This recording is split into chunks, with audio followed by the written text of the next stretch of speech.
तालुक्यात अभियानापूर्वी देखील विकास कामे सातत्याने राबविण्यात आली असून ग्रामविकास अधिकारी नानासाहेब खांडेकर यांच्या मार्गदर्शनाखाली सरपंच, उपसरपंच, सदस्य तसेच ग्रामपंचायत कर्मचाऱ्यांनी एकजुटीने काम करून गावाचे सर्वांगीण रूपांतर साधलंय।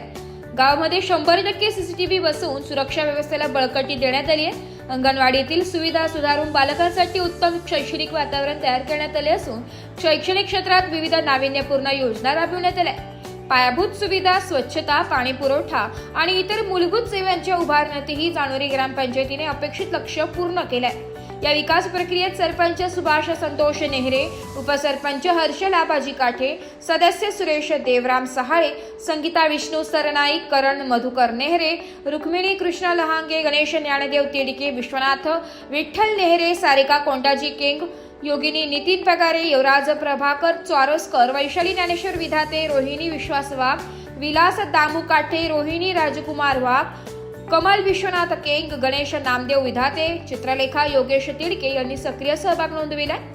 ग्रामविकास अधिकारी नानासाहेब खांडेकर यांच्या नेतृत्वाखाली झालेल्या या कामगिरीमुळे जानोरी ग्रामपंचायत तालुक्यात आदर्श ठरत असून पुढील काळातही ही विकास गती कायम राहील असा विश्वास ग्रामस्थांनी व्यक्त केलाय। नमस्कार, नाशिक लोकशाही न्यूज मध्ये सर्व प्रेक्षकांचे स्वागत। आता सध्या आपण दिंडोरी तालुक्यातील जानोरी या ग्रामपंचायतीत आलेलो आहोत। आपल्यासोबत याच ग्रामपंचायतीचे ग्रामविकास अधिकारी नानाभाऊ खांडेकर आहेत। आपण त्यांच्याकडनं जाणून घेऊया की मुख्यमंत्री समृद्ध पंचायत राज अभियान जे 17 सप्टेंबर ते 31 डिसेंबर या कालावधीत असणार आहे आणि लवकरच या योजनेची सांगता होणार आहे। आपण त्यांच्याकडनं जाणून घेऊया की त्यांनी योजनेअंतर्गत गावाचा कसा सर्वांगीण विकास केला आहे। नमस्कार, मी सरपंच सुभाष संतोष नेहरे, जानोरी तालुका, दिंडोरी जिल्हा, नाशिक।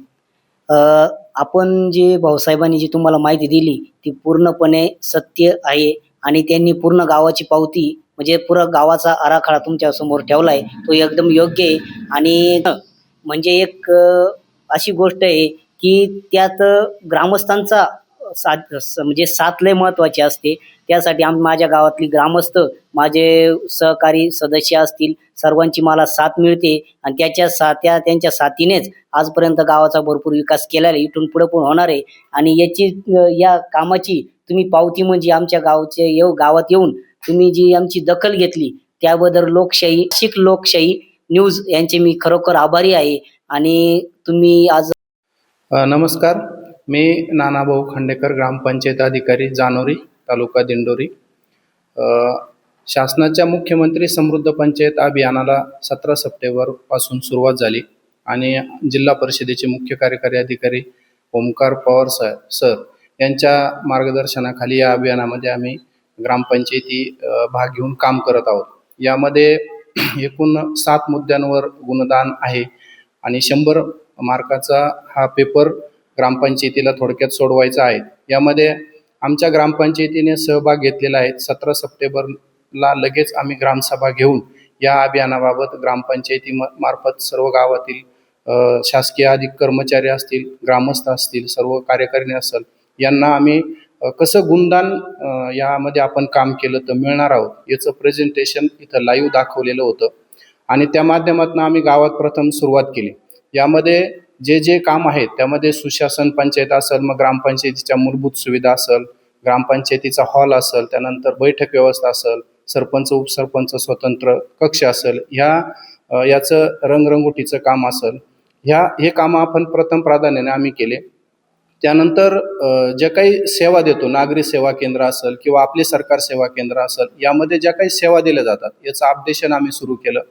त्यानंतर प्रामुख्याने गावात स्वच्छता कार्यक्रम हा आम्ही दर शनिवारी घेत असतो। यामध्ये गावातील सामाजिक संघटना आहेत, त्यानंतर शाळेतील मुलं आहेत, त्यानंतर विविध बचत गटाच्या महिला आहेत, यांच्या मार्फत आम्ही दर शनिवारी एक श्रमदानाचा कार्यक्रम घेतो आणि त्या दिवशी किमान एक ट्रॉली कचरा हा गावातून संकलन करून आमच्या कचरा विघटीकरण शेडमध्ये आम्ही त्याचं अंतिम व्यवस्थापन करतो। त्याचप्रमाणे गावामध्ये 100% बंदिस्त गटारांचं काम झालेलं आहे, त्याचं अंतिम व्यवस्थापन देखील झालेलं आहे। त्यानंतर गावामध्ये 7 अंगणवाड्या आहेत, 2 जिल्हा परिषद शाळा आहेत। 7 अंगणवाड्यांमध्ये अंगणवाड्या डिजिटल केलेल्या आहेत। त्यानंतर त्यांना सोलरची जोडणी म्हणजे ऑन ग्रिडचं सोलर आणि 0 लाईट बिल या पद्धतीनं आम्ही त्यांचं नियोजन केलेलं आहे। अंगणवाड्या सुंदर अशा अंगणवाड्या बनवलेल्या आहेत, डिजिटल केलेल्या आहेत। त्यानंतर त्याच्या शेजारी सुंदर अशी छोटीशी परसबाग देखील आम्ही आता हाती घेतलेले आहेत. त्याचं काम चालू आहे. 2 जिल्हा परिषद शाळांमध्ये पूर्ण डिजिटल वर्ग केलेले आहेत. ई लर्निंगसाठी त्यांना आम्ही टॅब देखील पुरवलेले आहेत. त्यानंतर त्या ठिकाणी परसबागा तयार केलेल्या आहेत. ऑक्सिजन पार्क तयार केलेले आहेत आणि त्या ठिकाणी सुद्धा सर्व सुविधायुक्त अशा शाळा आम्ही तयार केलेल्या आहेत. त्याच शाळेच्या माध्यमातून जे माजी विद्यार्थी आहेत, श्री ओंकारजी पवार साहेब यांच्या मार्गदर्शनाखाली माजी विद्यार्थ्यांचा जो मेळावा घ्यायचा होता, त्या मेळावा घेऊन त्या ठिकाणी सुद्धा आम्हाला लोकसहभागासाठी त्या माजी विद्यार्थ्यांचा फायदा झालेला आहे. त्यामधून सुद्धा शाळेचा विकास झालेला आहे.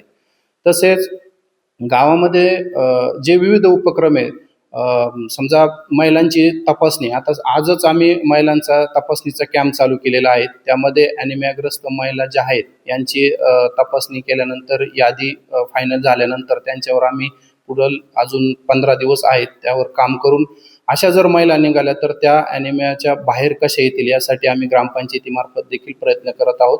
आरोग्य विभाग देखील आम्हाला त्यामध्ये चांगलं सहकार्य करत आहेत. गोल्डन कार्डचं काम देखील या गावामध्ये जवळपास 5,706 लाभार्थी गोल्डन कार्डला पात्र आहेत. त्याच्यापैकी जवळपास आमचं 4,500च्या वर टार्गेट पूर्ण झालेले आहेत. उरलेल्या 1400 महिलांपैकी KYCचे ज्या अडचणी येतात त्या आता आम्ही सोडवण्याचं काम चालू आहे. गोल्डन कार्डचं काम चालू आहे. त्यानंतर तालुक्यामध्ये जे मान्य CO सर यांनी जे दिव्यांगांसाठी कॅम्प घेतले, त्या कॅम्पमध्ये आमच्या गावातील जे 88 लाभार्थी आहेत, त्या लाभार्थ्यांपैकी ज्या लोकांचे UDID कार्ड नव्हते आणि ज्यांना दिव्यांग सर्टिफिकेट नव्हते असे लाभार्थी आम्ही कॅम्पमध्ये पाठवून त्यांचे UDID, त्यामध्ये एकल महिलांचा त्यांच्यासाठी जी काही रजिस्ट्रेशन असेल याचं रजिस्ट्रेशन आमच्या गावातून जवळपास 360 महिलांचं आम्ही नोंदणी करून जिल्हा पंचायत समितीला यादी पाठवलेली आहे. त्यामध्ये ज्या गरजू महिला आहेत की ज्यांना स्वतःसाठी काही व्यवसाय सुरू करता येईल, त्यांच्या शिक्षणानुसार, त्यांच्या कुशलतेनुसार आम्ही देखील ग्रामपंचायत त्यांना मदत करत आहोत आणि त्यांना उभं करण्यासाठी ग्रामपंचायतीचा 10% जो निधी तो आम्ही त्यांच्यासाठी वापरणार आहोत. त्यानंतर यामध्ये सगळ्यात मोठा यश म्हणजे वसुलीला आम्ही शासन निर्णय जो आला त्याच्यानुसार 50% वसुलीचा जी सवलत होती त्या सवलतीमध्ये आम्ही ग्रामसभा घेऊन ग्रामसभेवर त्याला मान्यता मिळाल्यानंतर जवळपास आमचा 45 लाख रुपये जी थकबाकी होती त्या थकबाकीवर आम्ही काम करत आहोत आणि त्याच्यामध्ये पहिल्याच दिवशी आम्हाला जवळपास 50 ते 60 हजार रुपये ग्रामसभा झाल्यानंतर दुसऱ्या दिवशी आम्हाला वसुलीला चांगला लोकांचा प्रतिसाद मिळतोय.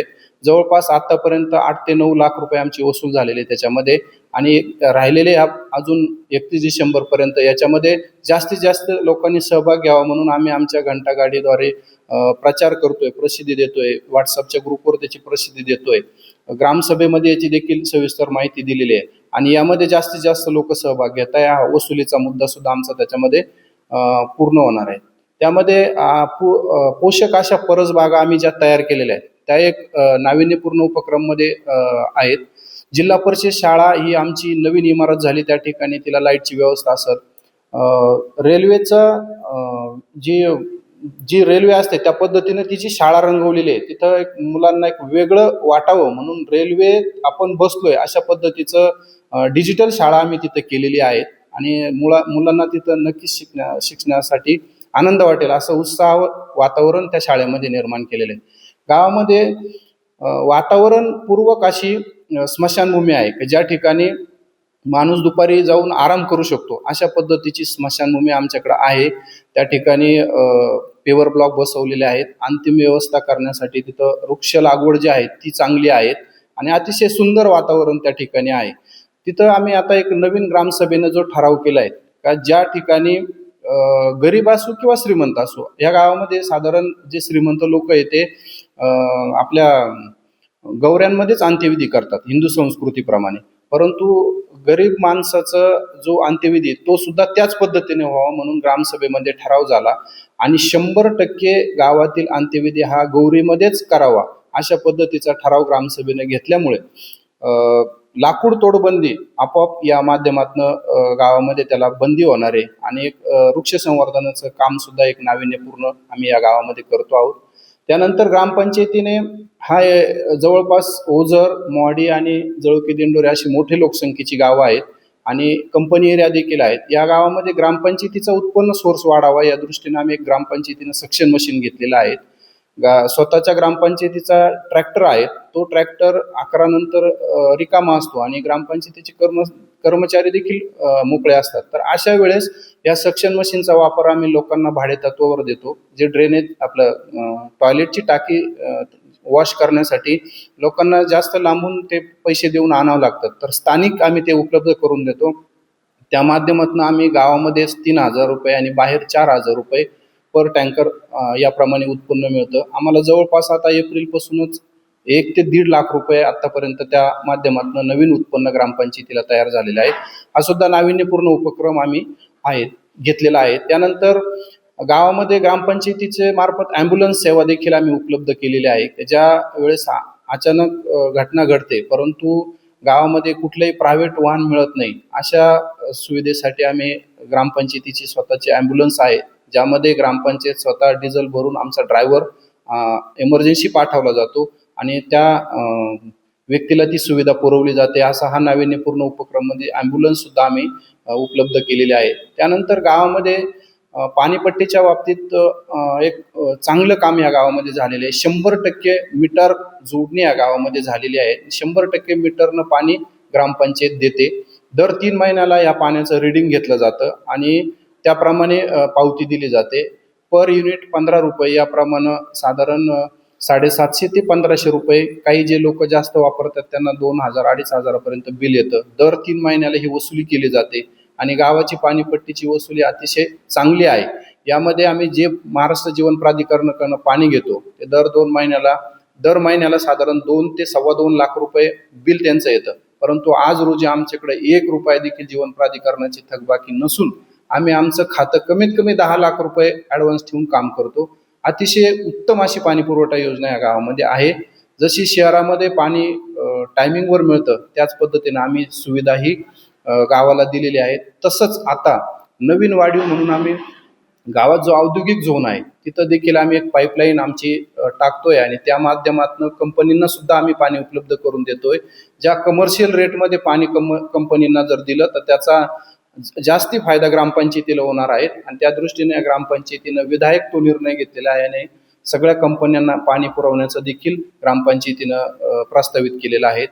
त्यानंतर आता आजच आम्ही लोकवर्गणीचा एक प्रश्न आहे. लोकसंख्येनुसार आम्हाला जवळपास ह्या गावाला 16 लाख रुपये लोकवर्गणी जमा करणं अपेक्षित आहे आणि त्या दृष्टीनं आम्ही सुरुवात केलेली आहे. तर आम्हाला पहिल्याच दिवशी आज 21,000 रुपये आमचे लोकवर्गणीचे जमा झालेले आहेत आणि आम्ही तो देखील मानस पूर्ण करणार आहोत आणि म्हणजे ह्या महिन्यामध्ये आम्ही लोकवर्गणीचा सुद्धा मुद्दा आम्ही लोकसहभागातनं जो रस्ता चालू आहे, ज्यामध्ये लोक जरी प्रत्यक्ष कामाला येत नसले परंतु त्यांनी JCP आहे, JCPला डिझेल असेल किंवा स्वतःचा ट्रॅक्टर असेल हे माध्यम देऊन लोकसहभागातून ती रस्ते आमचं बऱ्यापैकी झालेलं आहे. इथं सार्वजनिक गट वृक्ष लागवडीला नाही म्हणून गावामध्ये एक धोरणात्मक निर्णय घेण्यात आला का प्रत्येक घरापुढं मिनिमम जेवढे त्या घरामध्ये व्यक्ती असतील तेवढे झाडं त्या घरासमोर त्या व्यक्तीने लावावे असं ग्रामसभेत आमचं ठरलं गेलं आणि त्यानुसार जवळपास आमचे 8 ते 10 हजार झाडं प्रत्येक घरापुढं किमान 5 झाडं फळझाडं असतील किंवा देशी प्रजातीचे झाडं असतील हे झाडं या ठिकाणी लावले आहेत आणि वृक्ष लागवडचं टार्गेट देखील आम्ही पूर्ण करत आहोत. असेल घरकुलाचं मोठ्या प्रमाणात उद्दिष्ट आहे. 173 घरकुलं आम्हाला मंजूर आहेत आणि त्यापैकी आतापर्यंत आम्ही जवळपास 87 ते 88 घरकुलं मंजूर पूर्ण करत आलेलो आहोत. या घरकुलाचं उद्दिष्ट सुद्धा आम्ही पूर्ण करताना इथं ग्रामपंचायत हॉलमध्ये या लाभार्थ्यांना बोलून दर आठवड्याला त्यांचा आढावा घेतो आणि घरकुल कुठल्या स्टेपला आहेत, त्यांना त्यांचे मस्टर किती काढले गेलेले आहेत या बाबतीत आम्ही सखोल आढावा घेऊन काम करत आहोत. त्यामुळं घरकुलाचं उद्दिष्ट सुद्धा आमचं पूर्ण होईल. रोजगार हमीचं देखील उद्दिष्ट पूर्ण होईल. जे लाभार्थी पात्र लाभार्थी आहे असे लाभार्थ्यांचे प्रकरण ऑनलाईन करतो आहोत आणि त्यांना सुद्धा या योजनेमध्ये कसा लाभ देता येईल यासाठी ते उद्दिष्ट कसं 100% पूर्ण होईल या दृष्टीने सुद्धा आम्ही काम करत आहोत. स्वतःचा ग्रामपंचायतीचा OSR वाढवण्यासाठी सुद्धा आमचा जास्तीचा भर आहे. आम्हाला गावातील स्थानिक जे आहेत सर्व सरपंच, उपसरपंच, सर्व संचालक मंडळ तसेच गावातील जे सामाजिक कार्यकर्ते आहेत, ज्येष्ठ कार्यकर्ते आहेत ते सुद्धा आम्हाला या अभियानामध्ये चांगलं योगदान देत आहेत आणि ग्रामपंचायतीला नक्कीच या बाबतीमध्ये पुरस्कार मिळेल या अपेक्षेने नव्हे तर एक चांगलं काम गावामध्ये या अभियानाच्या माध्यमातून उभं होतंय. हा महत्वाकांक्षी निर्णय जो शासनाने घेतलाय आणि आम्ही जिल्हा परिषदेचे शिओ यांच्या मार्गदर्शनाखाली हे काम करत आहोत. त्यामध्ये नक्कीच गावाचा विकास यामधनं होणार आहे. ज्या ज्या गोष्टी यामध्ये दिलेल्या आहेत, अगदी बारीक निरीक मुद्दे यामध्ये दिलेले आहेत, ते मुद्दे सुद्धा आम्ही यामध्ये पूर्ण 3 ते 4 वाड्या आहेत. या वाड्यांना देखील मूलभूत सुविधा ज्या असतील, रस्ते असतील, दिवाबत्ती असतील किंवा ज्या ड्रेनेज व्यवस्था असतील, या व्यवस्था पूर्ण झालेल्या आहेत. 100% गावामध्ये टॉयलेट हे बांधून झालेले आहेत. गावामध्ये शेती सिंचनाला जो आहेत तर पाणी बचतीसाठी गावामध्ये मोठ्या प्रमाणात फुलशेती आहेत, पॉली हाऊस आहेत. त्यामुळं सूक्ष्म सिंचनाचा वापरच हा शेतीसाठी केला जातो. पाण्याची बचत यावर सुद्धा आम्ही ग्रामसभेतनं माध्यमातून माहिती देऊन सूक्ष्म सिंचनाचा वापर जो आहे तो वाढवला पाहिजे. मला चांगलं योगदान मिळेल अशी अपेक्षा आहे. आम्ही अभियान कालावधी जरी 31 डिसेंबर पर्यंत असला तरी पण हे काम अविरतपणे चालू ठेवणार आहोत. जरी आम्हाला काही गोष्टीमध्ये गुणदान झालं नाही, आम्ही कुठे अपुरं पडलो, तरी हेच अभियान पुढच्या वर्षामध्ये राहिलेली भर काढून 100% आम्ही यामध्ये यशस्वी होऊ असं माझं व्यक्तिशः मत आहे. आमचं होतं आहे आणि त्याला ग्रामसभेनं देखील मान्यता दिली आहे. अक्षय सौर ऊर्जा प्रकल्पामध्ये 100% गाव आमचा आणण्याचा मानस आहे. जेवढे गावातील घरांना मीटर जोडलेले आहे यांची यादी आम्ही आता ग्रामपंचायतीला उपलब्ध करून घेतलेली आहे.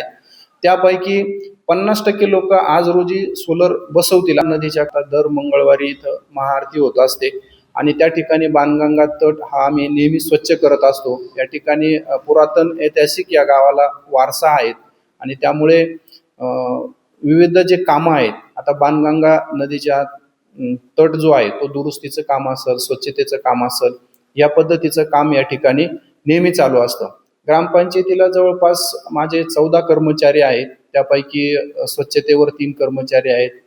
ग्रामपंचायत कार्यालयात काम करताना 2-3 कर्मचारी आहेत. आपले सरकार सेवा केंद्राचा स्वतंत्र कर्मचारी आहेत.